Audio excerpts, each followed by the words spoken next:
문변의 시선, 문호세 변호사 나오셨습니다. 어서 오십시오. 안녕하세요. 잘 지내셨습니까? 네. 가을이라 좋지 않습니까? 아침 저녁으로는 선선한데 낮에는 여전히 덥더라고요. 그러긴 합니다. 지난 24일 이야기하겠습니다. 저희 1부에서도 잠깐 언급을 하긴 했었는데 김건희 여사에게 명품 가방 등 금품을 건넨 최재형 목사에 대한 수사심의위원회가 열렸죠. 그리고 토론이 한 8시간 정도. 네, 8시간 넘게 걸려서 결론이 나왔다고 보도가 되고 있습니다. 그렇게 오래 합니까, 일반적으로? 저번 김 여사 때도 김건희 여사에 대한 심의도 5시간 정도 걸렸다고 하는데 네. 이번에는 좀 이례적으로 더 길었던 것 같습니다. 예, 그때 이제 피의자는 자신에게 혐의가 있다고 주장하고 있고 검찰은 피의자에게 혐의가 없다고 주장하는 아주 이례적인 대치 끝이었고 이제 결과는 다 아시는 것처럼 기소 권고 결론을 내렸습니다. 네. 오늘은 이제 검찰 수사심의위원회의 운영 방식 그리고 이번 결정이 미칠 영향에 대해서 이야기를 좀 해보겠습니다.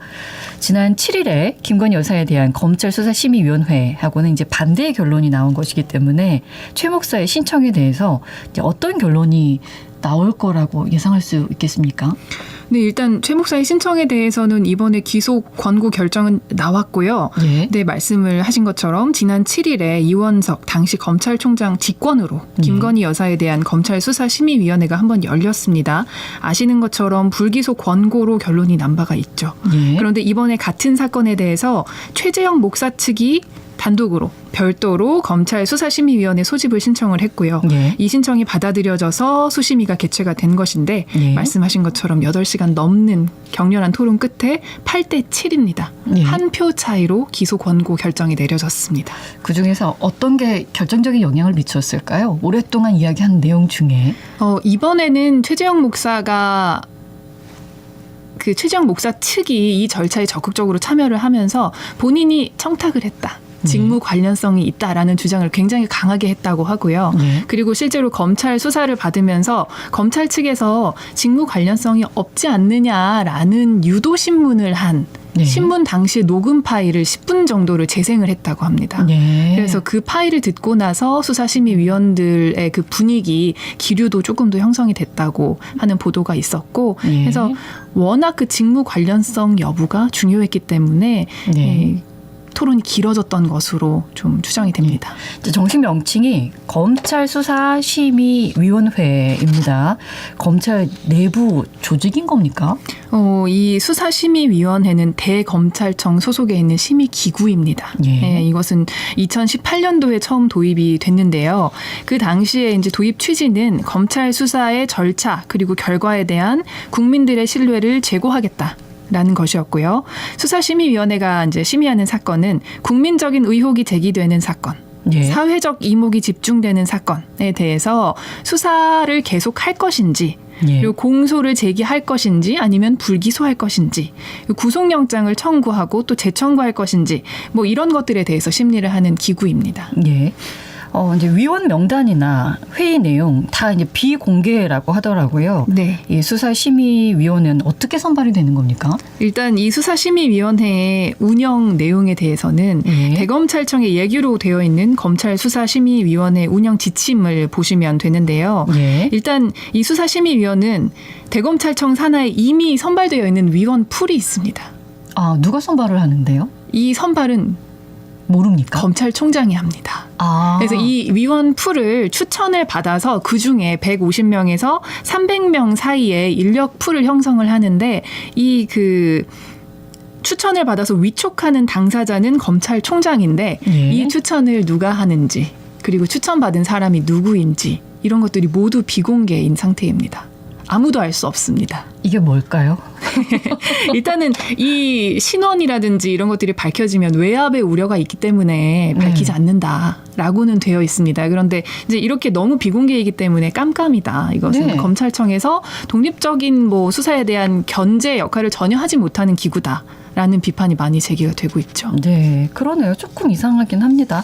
뭐 크게라도 뭐 여에서 몇 명, 야에서 몇 명, 뭐 시민단체에서 몇 명 이렇게 있을 줄 알았는데 전혀 밝혀지지. 네, 그렇지는 않고 그냥 이 예규상 나와 있는 것으로는 네. 법조계, 학계, 언론계, 시민단체, 문화예술계 등 사회 각 분야로부터 추천을 받는다. 예. 라고만 되어 있고 이제 2017년 이게 2018년도에 도입됐으니까 네. 17년도에 처음에 이 명단을 뽑을 때 네. 광주지방 변호사회에도 추천 이제 요청서가 온 게 있어서 제가 찾아보니까 공지사항에 올라와 있는 게 네. 있더라고요. 보니까 이 변호사들 중에서는 임기가 2년이라고 하고 법조 경력 20년인 이상 사람 중에서 추천을 해달라. 라고 그렇게 공문이 왔던 것으로는 확인이 됩니다. 150명에서 300명 정도의 인력 풀을 이제 가지고 있다고 하셨는데 네. 한 번 거기 안에 들어가면 이제 안 나오는 겁니까? 임기가 2년입니다. 임기가 아. 2년이어서 제가 봤던 기억으로는 1회 정도 연임을 할 수 있는 걸로 알고 있는데 그러니까 2년에서 4년 정도 하고 이제 네. 교체가 되는 것이죠.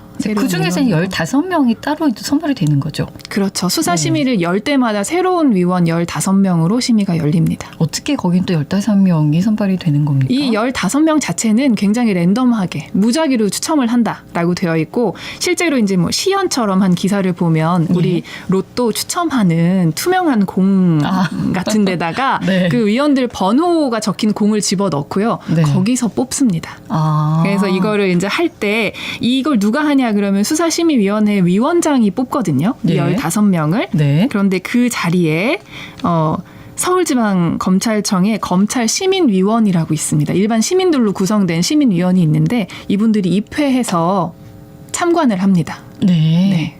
제대로 하긴 했는지에 대해. 네. 근데 그분들 또 어떻게 여기에 참여하게 되셨는지도 또 궁금하고. 야, 다 비공개라고 하니까 좀 그렇습니다. 근데 이번 같은 경우 2번의 수사심의위원회가 열렸습니다. 같은 사안을 놓고. 네. 가능한 일입니까, 이거는? 일단 원칙적으로 법리적으로 가능은 합니다. 왜냐하면 수사심의위원회를 신청할 수 있는 당사자는 양쪽이거든요. 네. 검사 쪽에서도 신청할 수 있고 이 당사자, 사건 당사자죠. 피의자 측에서도 신청을 할 수 있기 때문에 네. 양측이 다 신청은 할 수 있는데 예. 사실은 이렇게 실제로 같은 사건에 대해서 2번이 열린 것은 최초거든요. 이제 같은 15명이 하신 거죠, 그러니까. 아마 또 달랐을 겁니다. 이게 아. 열릴 때마다 다른 위원이기 때문에 다른 네. 위원으로 저는 교체가 돼서 진행이 됐을 거라고 보고 근데 이렇게 2번 열리는 것이 굉장히 이례적인 이유가 수사심의위원회를 신청하면 이것이 검찰총장이 직권으로 소집한 것이 아닌 이상 아까 말씀드린 검찰시민위원회라는 곳에서 심의를 해서 결정을 하거든요. 아. 이 수사심의위원회를 열지 말지를 결정하는데 네. 이 단계를 통과하는 것 자체가 매우 어렵습니다. 아. 그래서 18년도에 도입된 이후에 지금까지 수사심의위원회가 열린 총 횟수가 20번이 되지 않아요. 이번 2번을 합쳐가지고요. 네. 네. 이번을 합쳐도 20번이 되지 않는 것으로 제가 알고 있고 예. 그래서 이렇게 어려운데도 그리고 심지어 최 목사가 신청한 이 수사심의위원회는 바로 직전에 검찰총장이 직권으로 신청한 것이 열렸는데도 예. 곧바로 열자라고 결정이 된 거잖아요. 예. 그런 걸 보면 이 사건을 지금 국민들이 어떻게 바라보고 있는지 이걸 예. 좀 알 수 있는 대목이겠죠. 그렇죠. 근데 이제 구체적으로 다시 여쭤보겠습니다. 김건희 여사에 대한 수사심의위원회는 이제 불기소 결론이 났었죠. 네, 어떤 그랬습니다. 혐의들이 있었습니까? 그 당시에는 청탁금지법, 뇌물수수, 알선수재, 변호사법 위반 등에 대한 혐의로 심의가 되었는데요. 예. 이 혐의 전부에 대해서 불기소 결론 났다고만 알려졌고 예. 구체적인 의견 비율 같은 것은 공개가 되지 않았습니다. 네. 청탁금지법, 뇌물수수, 네, 알선수재, 변호사법 위반. 그렇습니다. 그러면 이번에 최재 목사에 대한 수사심의위원회에 어떤 내용 가지고 심의를 했습니까? 이번에는 첫 번째는 위계에 의한 공무집행 방해입니다. 이것은 뭐냐면 이 가방을 주려고 들어갈 당시에 경호를 무단으로 뚫어서 공무를 방해했다. 라는 겁니다. 그랬습니까? 속여서 거기를 들어갔으니까요. 아. 뭐 자기는 이렇게 몰래 촬영하고 자기의 이제 내심의 의사가 실제로 그냥 만나기 위한 목적이 아님에도 불구하고 속여서 이제 경호를 뚫고 들어갔다. 요 혐의에 대해서는 0대 15로 불기소 권고였고요. 예. 또 주거 침입이 있었습니다. 명품 가방 전달할 당시에 범행의 고의를 가지고 승낙 없이 거주지에 침입했다라는 예. 거였는데 이것도 0대 15로 불기소 권고. 됐고요. 승낙 없이 들어간 건 아니죠? 이게 엄밀히 따지면 법리적으로 뭐가 있냐면 예. 이 거주자가 만약에 이 들어온 사람의 내심의 의사가 나를 이렇게 몰래 찍고 어떤 범행을 할 의도였음을 알았다면 들어오라고 했을까? 이런 것까지 판단해야 하는 조금 복잡한 네. 법리가 있습니다. 다른 사건에서. 아마 그래서 이걸로 신고가 됐던 것 같고요. 예. 그리고 이번에 가장 중요했던 청탁금지법 위반입니다. 예. 네. 대통령 직무와 관련해서 청탁을 했다는 거죠. 대통령의 배우자인 김건희 여사에게. 이것에 대해서 8대7로 기소 권고 결정이 난 겁니다. 이 내용이. 이거 마지막은 명예훼손인데 요거에 대해서도 1대14로 불기소 권고 냈습니다. 예. 청탁금지법이 김건희 여사 때하고 겹칩니다. 요거 딱 하나가. 그렇습니다. 그게 예. 동일합니다. 예. 근데 김건희 여사는 청탁금지법이 불기소였고, 네. 이제 최재형 씨는 기소 권고가 나왔죠. 네, 그렇습니다. 이건 맞습니까? 변호사로서 봤을 때?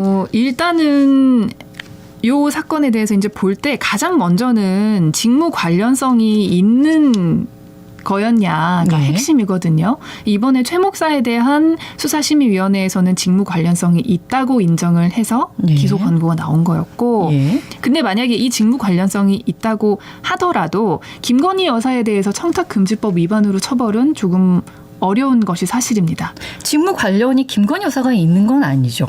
그렇죠. 그런데 이제 청탁금지법상 뭐가 있냐면 공직자의 배우자는 네. 그것을 받을 수 없다라고 되어 있거든요. 네. 직무 관련성이 이제 있는 청탁을 받고 그런 금품을 받을 수 없다고 되어 있기 때문에 그리고 공직자의 배우자에게 그런 목적으로 금품을 준 사람은 처벌하도록 되어 있기 때문에 네. 최 목사에 대해서 기소 의견이 이제 결론이 난 것인데 그런데 문제는 이제 김건희 여사는 공직자의 배우자이지 않습니까? 네. 공직자 본인이 아니고 청탁금지법의 입법상 미비라고도 볼 수 있는 것이 공직자의 배우자는 이런 금품을 받을 수 없다라고는 되어 있지만 만약에 받았을 경우에 처벌한다라는 규정이 없습니다. 없다고 진짜 처벌할 수 없는 겁니까? 없으면 처벌할 수 없죠. 청탁금지법 위반으로는 처벌할 수 없는 겁니다. 야, 그렇군요. 네. 그래서 새롭게 더 뭔가 만들어야 된다는 얘기가 나오는군요. 이제 정말 궁금한 거는 이제 이번에 수사심의위원회 결정으로 최재형 목사나 김건희 여사가 기소가 될지입니다. 저희 1부 때 말씀을 하시던데 수사심의위원회가 기소 권고 결정을 내렸는데 기소를 안 했던 적이 한 번도 없다 그러시더라고요. 네, 기소 결정에 대해서 불기소를 한 적은 없고 말씀하신 것처럼 네. 불기소 결정에도 불구하고 기소한 적은 있거든요. 네. 그래서 이번이 더 관심이 이번이 과연 있는데. 최초의 사례로 기소 의견에도 불구하고 불기소할지 이것이 네. 이제 문제인데 이게 일부에서도 말씀하셨습니다만 굉장히 어려운 상황이거든요. 네. 만약에 둘 다 불기소한다라고 하면 이 검찰 수사심의위원회의 의견을 예. 존중하지 않는 것이냐. 이 네. 의견을 듣겠다고 하고 왜 듣지 않는 것이냐가 예. 되겠고요.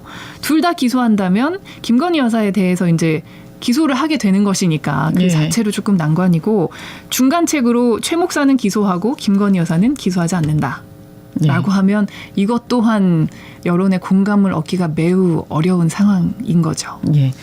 지금까지 검찰의 수사를 지켜본 정말 대다수라고 말씀드려도 될까요? 아무튼 이제 몇몇 분들, 많은 분들은 참고만 할 것이다라고만 말씀을 하셔서 맞습니다. 이 수사심의위원회의 네. 권고 결정은 말 그대로 권고적인 효력만 있고 네. 검찰의 그 기소 여부를 구속할 수 없기 때문에 참고를 하게 되지 않을까 네. 이런 의견입니다. 최초의 또 그런 첫 번째가 되겠네요. 어찌 네. 보면. 저도 매우 궁금합니다. 이 사건을 네. 어떻게. 언제쯤 결론이 나올까요? 근데 이 사건이 이미 너무 오래되었거든요. 네. 너무 몇 달 동안 지금 뭐 결론이 나지 않은 상황이기 때문에 조만간 결론이 네. 나지 않을까 싶습니다. 네, 알겠습니다. 오늘도 말씀 고맙습니다. 네, 감사합니다. 언제 어디서나 내 손 안의 뉴스. 강주 MBC 뉴스 유튜브 구독으로 함께하세요.